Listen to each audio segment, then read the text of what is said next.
Para a gente começar a falar de título de crédito, a gente precisa fazer aí um regresso, só para a gente dizer um pouquinho o histórico, não o aspecto histórico, mas só de onde surgiu isso e por que isso surgiu. A gente fala um pouquinho do conceito e também dos princípios gerais que são aplicáveis aos títulos de crédito. Pessoal, obviamente com a evolução dos meios de troca de mercadoria e com a necessidade de facilitação das negociações comerciais, começou-se a utilizar o meio básico, que é a questão do dinheiro. Ocorre que em algumas situações é necessário substituir o dinheiro, ou o dinheiro ali, ele não está presente naquele momento, ou ele vai ser utilizado de outra forma, surgindo aí outras possibilidades de pagamento com liquidez igual ou tão próxima ao dinheiro, que são os títulos de crédito. Então, os títulos surgem, então, como uma forma de substituir o dinheiro nas transações comerciais, mas também para dar garantia para essas transações, para dar liquidez para essas transações, facilitando as trocas. A gente sabe que hoje em dia existem outras inúmeras formas de pagamento, mas os títulos de crédito são ainda estudados pelo direito.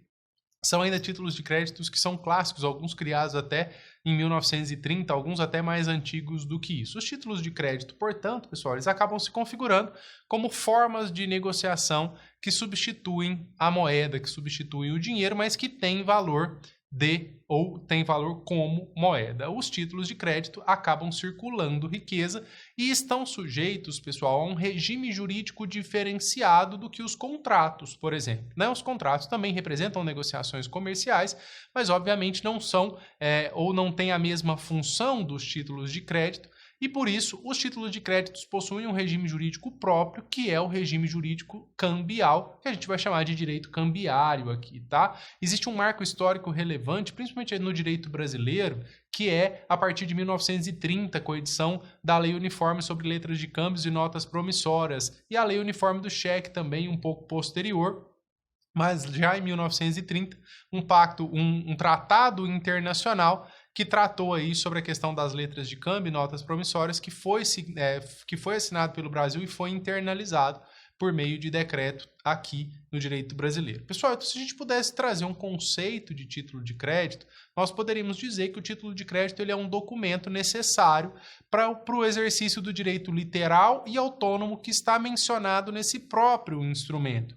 Ele é um documento que representa uma obrigação pecuniária, ele não se confunde com a própria obrigação, e a gente vai falar um pouquinho disso quando a gente falar de princípio da autonomia. O título de crédito, portanto, é um instrumento de transação comercial que possui uma obrigação autônoma, um dever, um direito. Aquele que possui o título de crédito possui um direito que é autônomo à própria obrigação. Os princípios que regem o direito cambiário e os títulos de crédito são muito relevantes porque eles acabam identificando as características também dos títulos de créditos. E são eles a cartularidade, literalidade e autonomia. Pessoal, quando a gente fala em cartularidade, a gente está dizendo que o crédito ele se incorpora no próprio documento. Isso é, o crédito ele é materializado pelo título. O exercício do direito do crédito previsto no título de crédito, ele se dá com a simples apresentação do título. Eu não preciso provar mais nada, o título me dá todas as especificações do crédito. Então, basta estar na posse do título de crédito para eu poder exercer o direito que está previsto nesse instrumento, que está previsto nessa cártula. Pessoal, a gente tem uma mitigação do princípio da cartularidade quando a gente fala na possibilidade de execução das duplicatas sem que o credor esteja na posse do título. E a gente vai ver que isso é uma possibilidade até mesmo de protesto por devolução ou por ausência de devolução, melhor dizendo, mas é possível também, nesse caso, o exercício mitigando um pouquinho o princípio da cartularidade que exige a posse do título para o exercício do direito. Então, eu digo, eu sou o titular de um título de crédito. Onde ele está? Se eu não estiver com esse título de crédito, se eu não tiver a cártula na mão, eu não consigo provar o exercício desse direito. Além disso, o princípio da literalidade vai dizer que aquilo que está escrito no título de crédito corresponde ao que as partes querem. Então, as partes têm assegurado na relação cambial a exata correspondência entre o que está escrito no título de crédito e o que é por ele representado. O título vale pelo que está escrito nele. A exigibilidade do crédito que está estampada no título está relacionada ou está prevista, adstrita nos limites que estão previstos pela própria literalidade do título. Pessoal, aqui existe uma possibilidade da gente até mesmo dizer, da questão da literalidade, de que alguns títulos exigem forma específica prevista na legislação.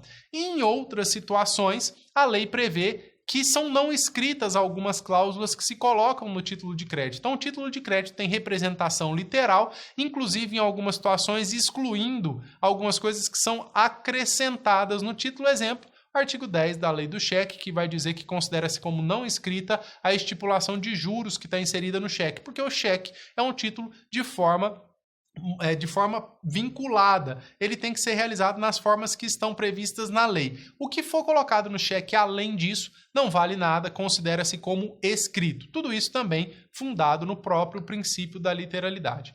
Uma das características e o principal princípio dos títulos de créditos é o princípio da autonomia. Pessoal, o título de crédito ele constitui um direito que é autônomo, ele não está vinculado com a relação que deu origem. Então, ele pode circular mesmo que a relação que deu origem não esteja também circulando junto com ele. Então, ele representa um direito autônomo da relação obrigacional original. O direito que o título representa, pessoal, ele não depende da relação que dá origem a esse título. Um vício nessa relação original não implica necessariamente o direito, a perda do direito previsto no título judicial. Um exemplo bastante comum é o do artigo 888, que vai dizer que a omissão de um requisito legal no título de crédito, que retire a validade do título de crédito, ela não invalida a obrigação principal. Da mesma forma que a situação da obrigação principal também não invalida o crédito, mostrando essa autonomia. Vamos aqui num exemplo bastante simples para a gente tentar entender. Duas pessoas celebram um negócio jurídico e emitem em favor, o devedor emite em favor do devedor um título de crédito, uma nota promissória. Esse credor repassa essa nota promissória para frente. A obrigação original é descumprida, o credor não cumpre aquilo que ele não presta o serviço, por exemplo, que ele prometeu ao devedor. O titular do título de crédito, que não é o credor da obrigação original, ele recebeu esse título depois, ele pode cobrar normalmente o devedor não vai poder dizer que não pagará o título porque a obrigação não foi prestada.